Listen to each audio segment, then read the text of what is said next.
अस्सलाम वालेकुम। अस्सलाम वालेकुम। दुरूद शरीफ पढ़ना।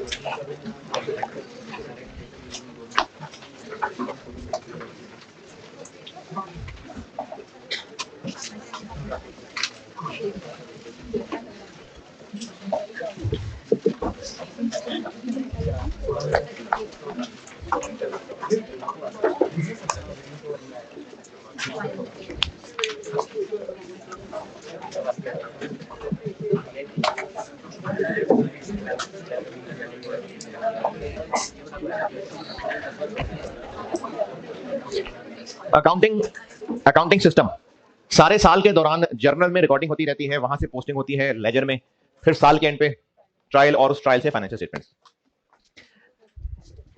हो सकता है किसी बिजनेस को फाइनेंशियल स्टेटमेंट्स बनाने से पहले ही, और हो सकता है, सवाल की वजह से कह रहा हूं, हो सकता है कोई बिजनेस फाइनेंशियल स्टेटमेंट्स बना ले, लेकिन ये काम करने के बाद कुछ एरर्स पता चल जाए, एरर्स पता लगे।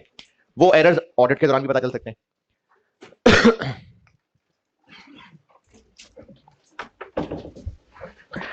जब एरर्स पता चल गए हैं तो इनको ठीक भी करना पड़ेगा।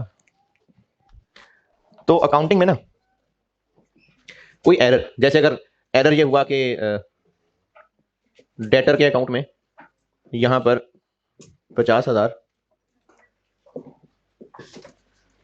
और सीडी आ रहा था 110, तो साल के अंदर पता चला कि ये डेटर में जो 50,000 लिखा था ये तो गलत लिख दिया था, ये असल में ना यहाँ 40 लिखना चाहिए था।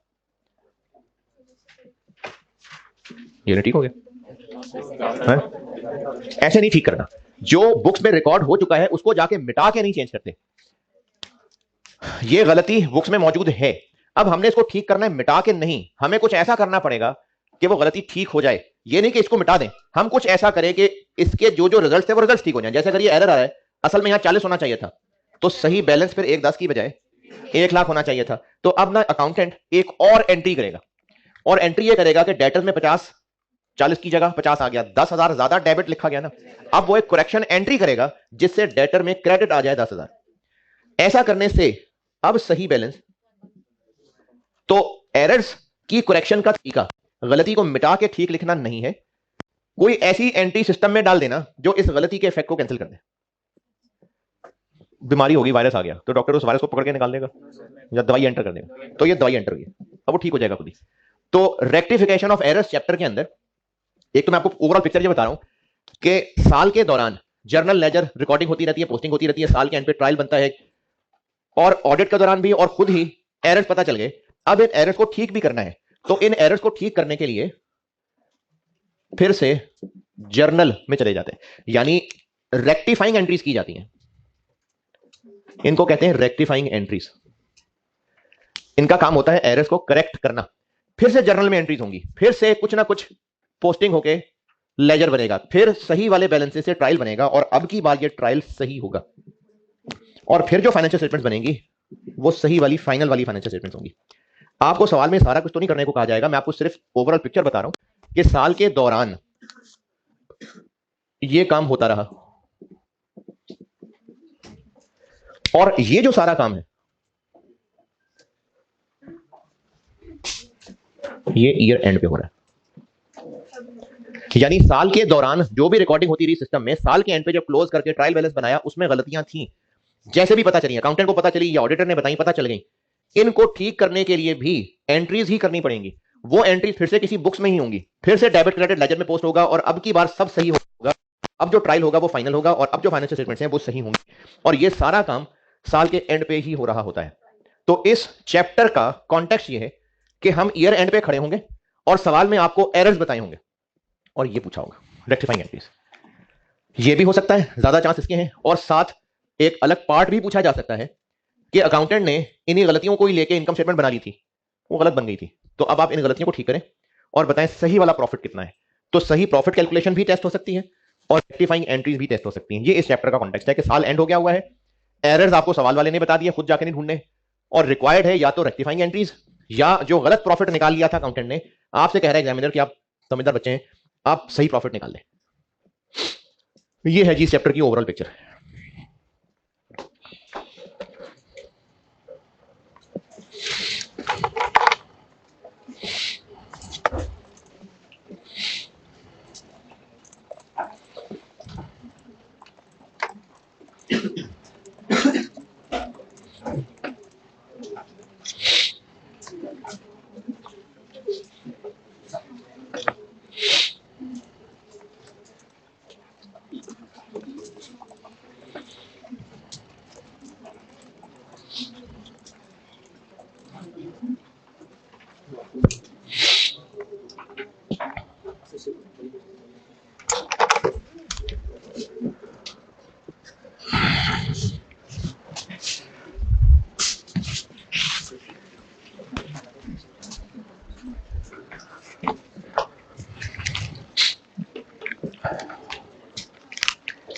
करेक्शन ऑफ एरर्स या रेक्टिफिकेशन ऑफ एरर्स सीखने के लिए मैं ना एरर्स को बांट रहा हूं पहले दो हिस्सों में।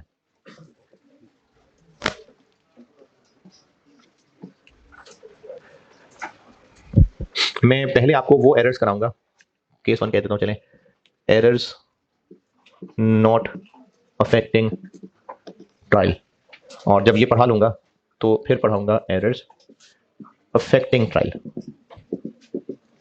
तो ये दो हिस्सों में पढ़ानी है आपको मैंने रेक्टिफिकेशन ऑफ एरर। पहले उन एरर्स को ठीक करेंगे जो ट्रायल को अफेक्ट नहीं किए, और फिर उन एरर्स को ठीक करेंगे जो ट्रायल को अफेक्ट करते हैं।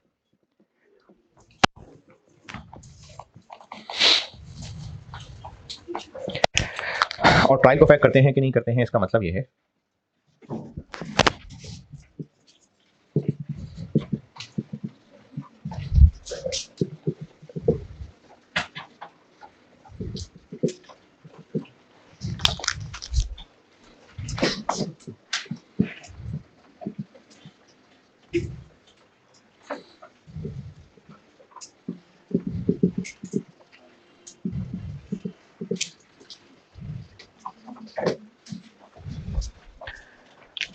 एरर हुआ और उससे रिजल्ट ये निकला कि ट्रायल बैलेंस आउट हो गया, डेबिट का टोटल क्रेडिट का टोटल बराबर नहीं आ रहा,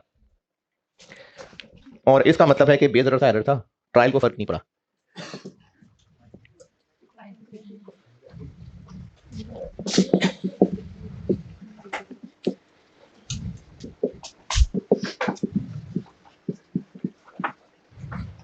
तो वो एरर जो ट्रायल को अफेक्ट करते हैं और वो एरर जो ट्रायल को अफेक्ट नहीं करते हैं, इन दोनों की ना मैं आपको अलग अलग पढ़ाऊंगा करेक्शन।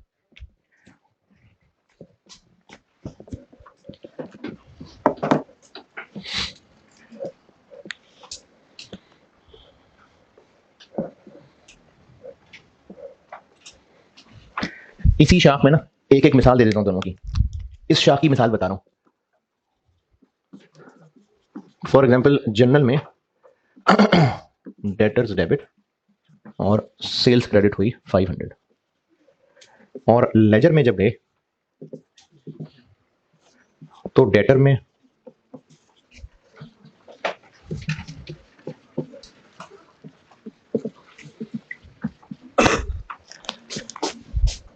इस एरर से ट्रायल आउट होगा।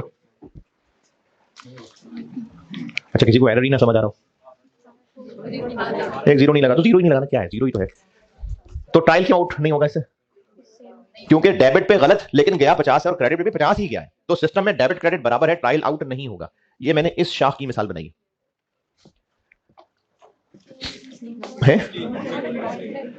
नहीं तो मैंने क्या कहा? अरे नहीं नहीं, अब लो आपको, नहीं नहीं नहीं, मैं ये कह रहा था ये इसकी मिसाल बनाइए, इसकी, किस वाले को कर दूं?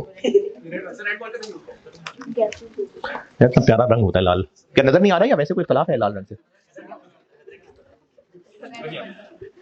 अच्छा, अगर ये एग्जांपल नोट करना चाह रहे हैं आप, तो ये एग्जांपल मैंने इस शाख की बनाई है, और इस शाख की भी सेम एग्जांपल नोट कर लेना, बस यहां पर इनमें से किसी एक में जीरो पूरा लगा देना। तो इससे क्या होगा, ट्रायल आउट हो जाएगा, क्योंकि डेबिट पे 500 आ गया लेकिन क्रेडिट आगे बस 50 गया है। तो ये उस शाख की मिसाल नोट कर लें और इस शाख के लिए दोबारा से नोट कर लें, तो ये 500 लगा। तो ये दो अलग अलग केसेस बना के ना पहले मैं आपको ये सिखाने लगा हूं। वो एरर्स ठीक कर लेते हैं जो ट्रायल को अफेक्ट नहीं करते। पहले ये सीख लेंगे, इसकी प्रैक्टिस करके फिर इस पे आएंगे।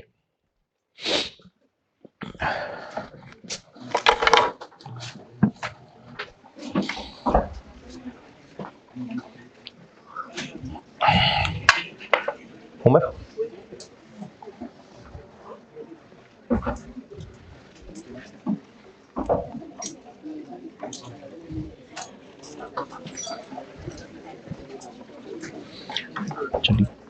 चलिए, हाँ हाँ कोई मसला, फारिग हो फिलहाल।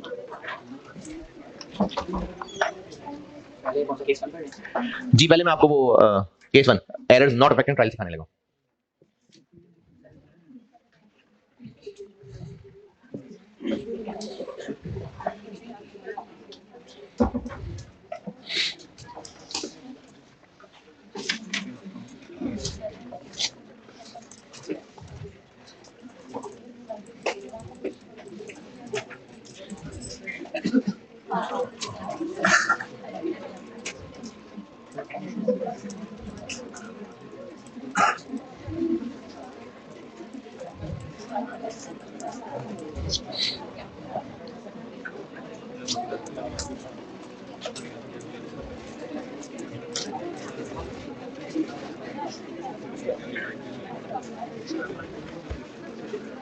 हाँ जी नोटेड।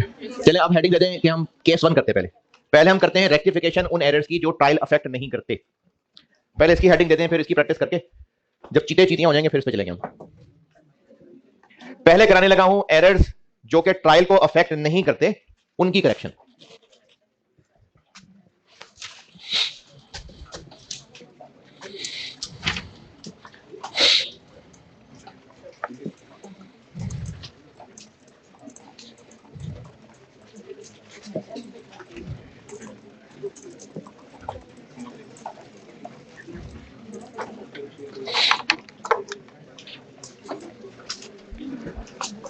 हाँ जी हेडिंग डन। चले अब ना मैं आपको रेक्टिफिकेशन यानी रेक्टिफाइंग एंट्रीज का तरीका सिखाने लगा हूं।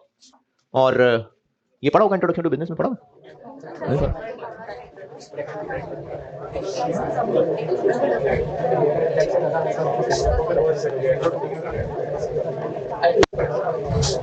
जी जी उसी में पढ़ा होना बनता है।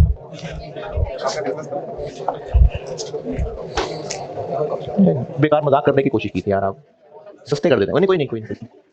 पहले ये बता रहा हूं एरर्स नॉट अफेक्टिंग ट्रायल। पहले हम ये पढ़ने लगे, ट्रायल को अफेक्ट नहीं करते, यानी इन एरर्स का असर डेबिट क्रेडिट दोनों जगह बराबर ही जाता है।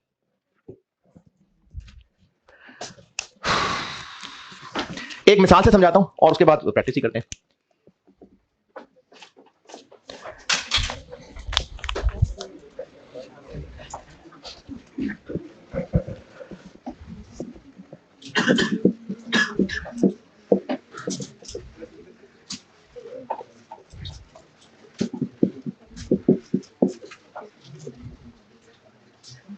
एक क्रेडिट सेल थी, लेकिन बुक्स में रिकॉर्ड करते हुए उसको कैश सेल रिकॉर्ड कर लिया।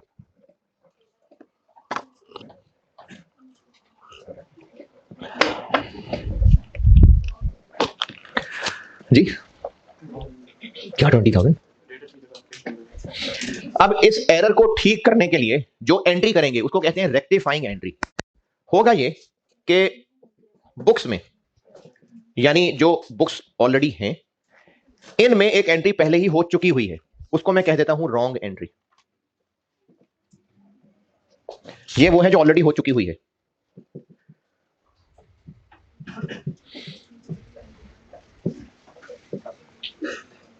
ये रिकॉर्ड हो चुकी हुई है क्योंकि एरर है ना, तो ये वो है जो गलती हो गई हुई है। तो क्या गलती हो गई हुई है? Cash debit sales credit.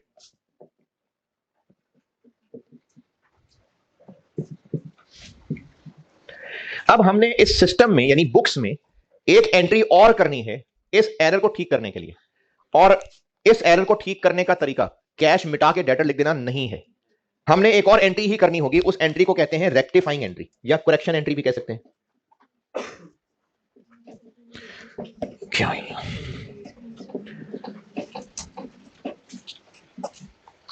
अब ये जो रेक्टिफाइंग एंट्री है, ये वो है जो अभी हम करेंगे। ये अब करने लगे हैं।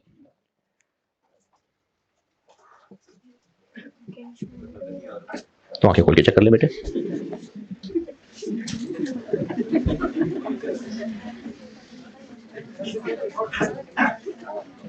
अरे वो रेड, ओह सॉरी यार, ये मैंने लिखा है रेक्टिफाइंग एंट्री, और ये लाइन ऐसे लगाई।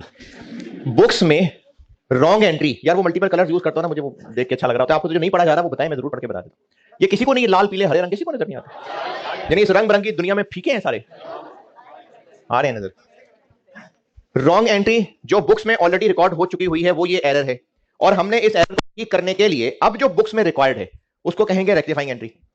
रेक्टिफाइंग एंट्री बनाने के लिए अकाउंटेंट पहले सोचेगा कि करेक्ट एंट्री होनी चाहिए क्या थी। इस ट्रांजैक्शन की करेक्ट एंट्री क्या बनती है? डेटर्स डेबिट और सेल्स क्रेडिट। ये एंट्री किस बुक में हुई है? ये नहीं हुई है। ये एंट्री ये अकाउंटेंट की सोचों में है, ये एंट्री अकाउंटेंट की सोचों में है, ये होनी चाहिए थी। अब हमने कुछ ऐसा करना है कि ये दोनों मिलके नेट ये रिजल्ट बना दें। तो हमसे सवाल में रिक्वायर्ड है रेक्टिफाइंग एंट्री। तरीका ये है कि इन दोनों को कंपेयर करें, करेक्ट और रॉन्ग। कैश डेबिट हो गया, होना बनता ही नहीं था, क्रेडिट कर दें तो कैश हो जाएगा क्रेडिट। सेल्स ठीक है, डेटर डेबिट होना चाहिए था, नहीं हुआ, अब कर देते हैं। ये रेक्टिफाइंग एंट्री। तो आपसे एग्जाम क्वेश्चन में रेक्टिफाइंग एंट्री रिक्वायर्ड होती है, तो उसको सॉल्व करने का मशवरा आपको ये है कि आप ना वर्किंग में रॉन्ग एंट्री भी बनाएंगे, करेक्ट एंट्री भी बनाएंगे, और फिर उनको कंपेयर करके रेक्टिफाइंग एंट्री बनाएंगे। और सवाल की रिक्वायरमेंट रेक्टिफाइंग एंट्री है तो नंबर भी इसी के हैं। यानी एग्जामिनर आपसे यही कलाई चेक करना चाह रहा है कि आप ये एंट्री बना सकते हैं कि नहीं बना सकते। अगर आपने वर्किंग में रॉन्ग एंट्री भी लिख दी, करेक्ट भी लिख दी, ये नहीं की, तो नहीं है नंबर। नंबर है ही रेक्टिफिकेशन, रेक्टिफाइंग एंट्री बनाने के। तो रॉन्ग एंट्री और करेक्ट एंट्री, अगर कोई चीता चीती है और ये जबानी सोच सकता है तो जबानी सोच रॉन्ग एंट्री और करेक्ट एंट्री, जबानी सोच के रेक्टिफाइंग बना ले। और अगर मुश्किल है जबानी सोचने में तो वर्किंग में रॉन्ग एंट्री और करेक्ट एंट्री लिख के फिर उनको कंपेयर करके मेन सोल्यूशन में रेक्टिफाइंग एंट्री बनानी होगी। और ये फिर मैं आपको भी प्रैक्टिस कराता हूं, तो ये प्रेजेंटेशन भी दिखा देता हूं जी।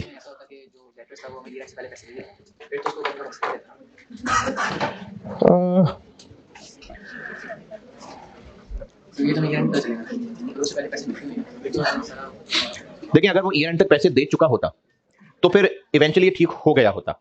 तो हमें इस वक्त जो सवाल में एरर दिए होंगे ना, वो होंगे जो मसले अभी तक हैं। क्या जी?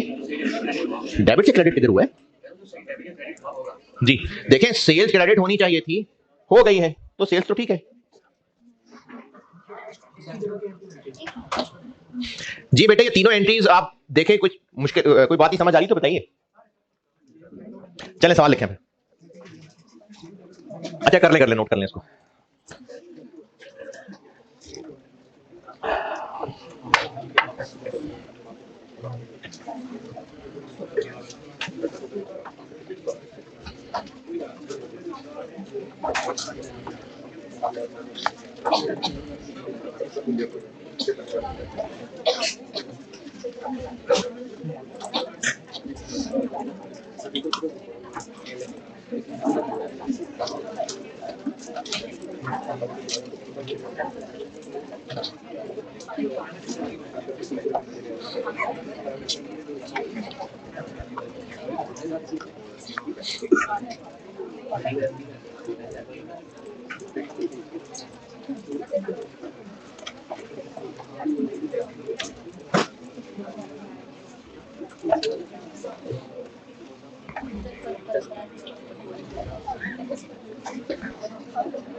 नोटेड, सवाल लिखें। Following errors have been discovered, following errors have been discovered.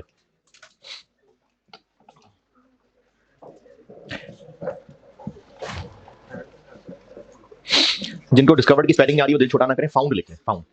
Number 1,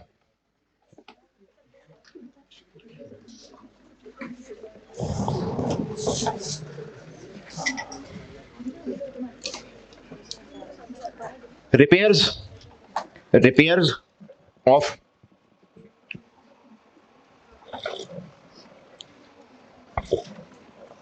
15,000 रुपए, 15,000 repairs of 15,000 to plant and machinery. Plant and machinery was recorded as a capital expenditure.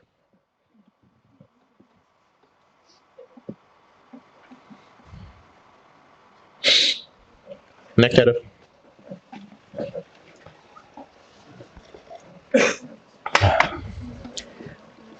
Credit sale of 8,000 रुपए was omitted from books.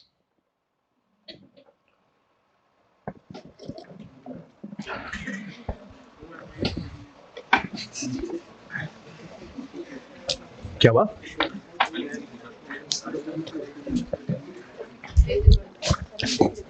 तीसरा error, omitted from books का मतलब है कि books में record करने से ही रह गया, भूल गए.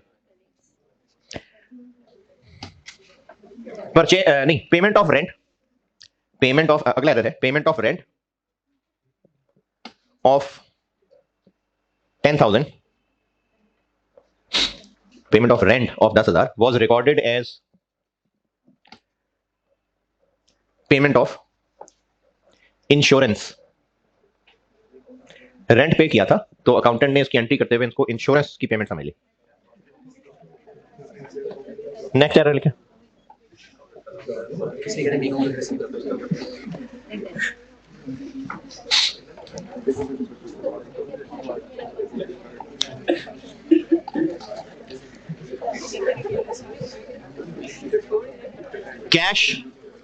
Cash sales of 23,000 cash sale of 23,000 was recorded in books as 32,000. चलिए करें रेक्टिफाइंग एंट्रीज. आप रेक्टिफाइंग एंट्रीज करें.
हाँ जी डन.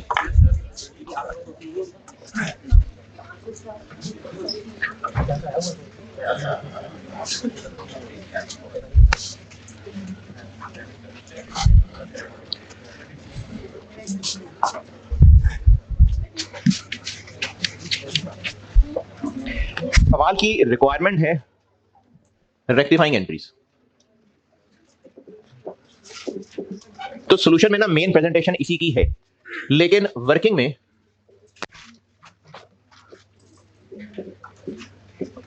करेक्ट और रॉन्ग बनाया करेंगे, तो उसके बाद फिर आपसे सही रेक्टिफाइंग बनेगी। पहला एरर क्या हुआ? पहली ट्रांजेक्शन क्या थी? रिपेयर्स थी। तो असल में थी रिपेयर्स, यानी रिपेयर्स डेबिट और कैश क्रेडिट। कितना? 15,000। लेकिन अकाउंटेंट ने इसको एक कैपिटल एक्सपेंडिचर, यानी capital expenditure debit, plan debit कर लिया उसने। कैपिटल एक्सपेंडिचर नाम का अकाउंट डेबिट नहीं कर लिया, इसको कैपिटल एक्सपेंडिचर मान लिया, यानी प्लान की कॉस्ट का हिस्सा मान लिया। ये करेक्ट है, ये रॉन्ग है? तो रेक्टिफाइंग, रिपेयर्स डेबिट होना चाहिए था, नहीं हुआ, अब कर लें। प्लांट बिला वजह डेबिट हो गया, क्रेडिट कर दें। तो रेक्टिफाइंग एंट्री बन जाएगी पहले की, रिपेयर्स डेबिट और प्लांट एंड मशीनरी क्रेडिट 15,000। हाँ जी, है इस तरह, किस तरह? नहीं, आप पूछ रहे हैं इस तरह के सवाल पेपर में? अरे अभी तो पहला पहला सवाल करा रहा हूं, थोड़े से तो मुश्किल होते ही हैं, थोड़े से। जो ये दोनों एंट्री जबानी सोच सकते हैं वो जबानी सोच लें, डायरेक्ट ये एंट्री बनाने के नंबर है। दूसरा एरर क्या? क्रेडिट सेल थी, रिकॉर्ड ही नहीं की, तो अब कर लें। डेटर डेबिट सेल्स क्रेडिट कितने? 8,000। रिकॉर्ड ही नहीं की तो आप रिकॉर्ड कर लें। तीसरा एरर, रेंट पे किया था, यानी रेंट डेबिट और कैश क्रेडिट होना चाहिए था 10, लेकिन अकाउंटेंट ने इसको रेंट की पेमेंट की बजाय इंश्योरेंस की पेमेंट समझ ली।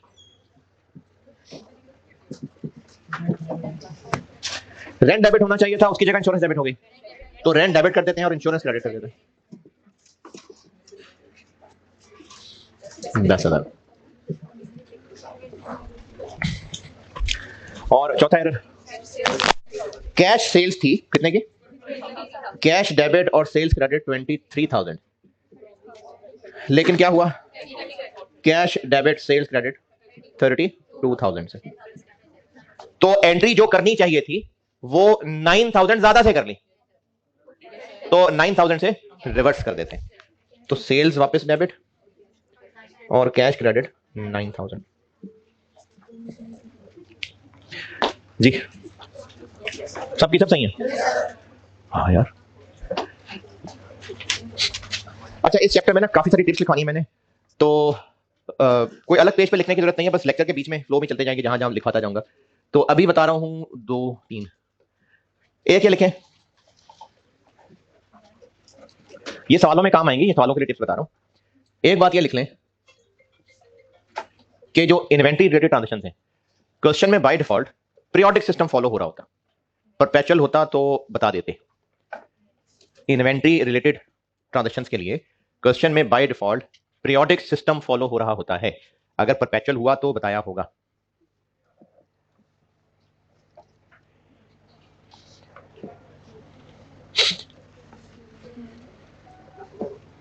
पीरियोडिक सिस्टम फॉलो हो रहा है बाय डिफॉल्ट, अगर परपेचुअल सिस्टम फॉलो करता होता बिजनेस तो सवाल में बताते।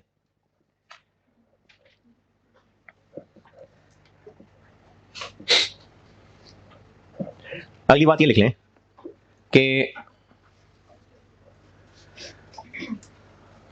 इनवॉइस का जो वर्ड यूज होता है ना, सेल इनवॉइस, परचेज इनवॉइस, ये क्रेडिट ट्रांजैक्शन के लिए रिकॉर्ड होता है।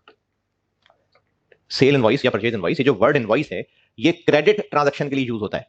यानी अगर सवाल में कहा हुआ है कि सेल इनवॉइस ऑफ दिस इतनी अमाउंट, तो ये क्रेडिट सेल की बात हो रही है। इनवॉइस का वर्ड, चाहे वो सेल इनवॉइस है चाहे परचेज इनवॉइस है, वो क्रेडिट ट्रांजैक्शन के लिए यूज होता है।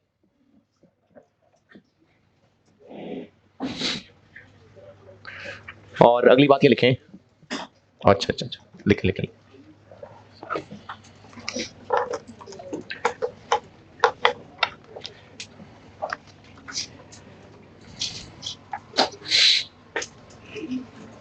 चले। अगली बात ये लिखें कि अगर एरर किसी डेप्रिशिएबल एसेट से रिलेटेड है, अगर एरर किसी डेप्रिशिएबल एसेट से रिलेटेड है और क्वेश्चन में डेप्रिसिएशन की इंफॉर्मेशन भी है, यानी डेप्रिसिएशन का रेट, लाइफ, तो आप उस एसेट वाला एरर भी ठीक करेंगे और डेप्रिसिएशन भी ठीक करेंगे।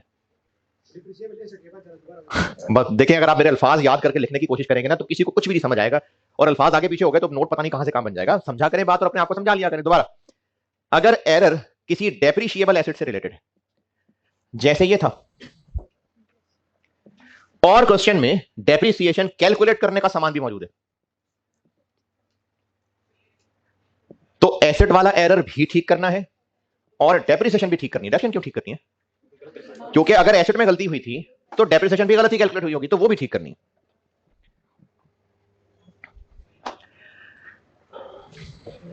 चलिए आगे ना मुख्तलिफ मौकों पे और टिप्स बताता रहूंगा। सवाल लिखें।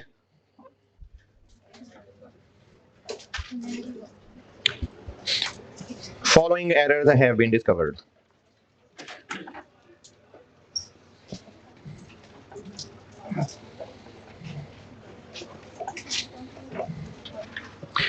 Number 1.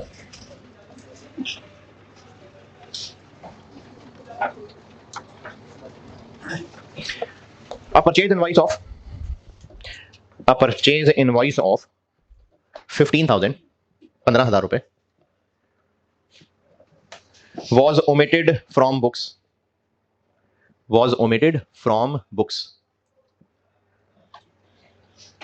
Next.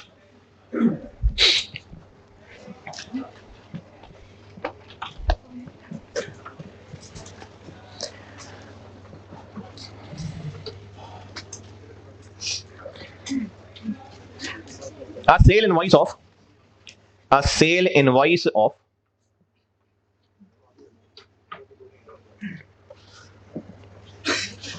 24,000, 24,000. A sale invoice of 24,000 was recorded in books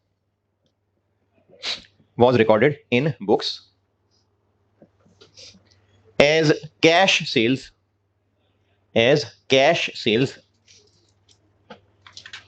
of 42,000, 42,000. Next.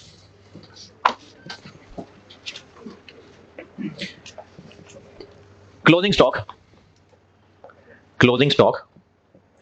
was overvalued.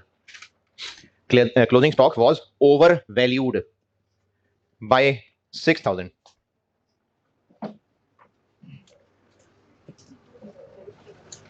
Next. Over value का मतलब है कि उसकी वैल्यू लगाते हुए हम ज्यादा वैल्यू लगा के थे गलती से। Next error. A machine was purchased for 200,000 during the year. 2 lakh रुपए during the year. Further 30,000 were incurred. Further 30,000 rupees were incurred on installation.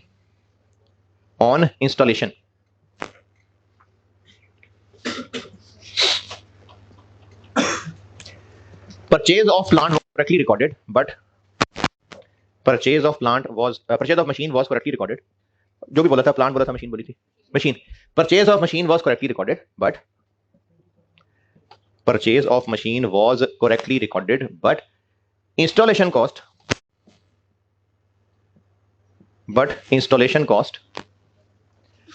was charged as repairs.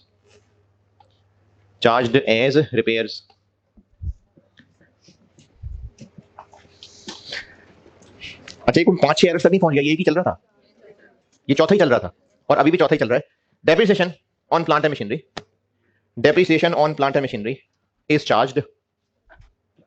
Depreciation on plant and machinery is charged at 20% on cost. 20% on cost. चलें एक और लिखते हैं error हैं। अगर date नहीं बताई तो इस साल में पूरी डेप्शन। अभी पहला सवाल है ना डेप्रिसिएशन का, आगे महीने भी आएंगे।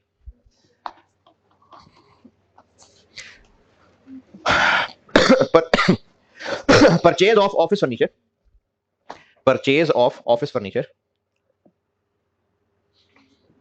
Purchase of office furniture for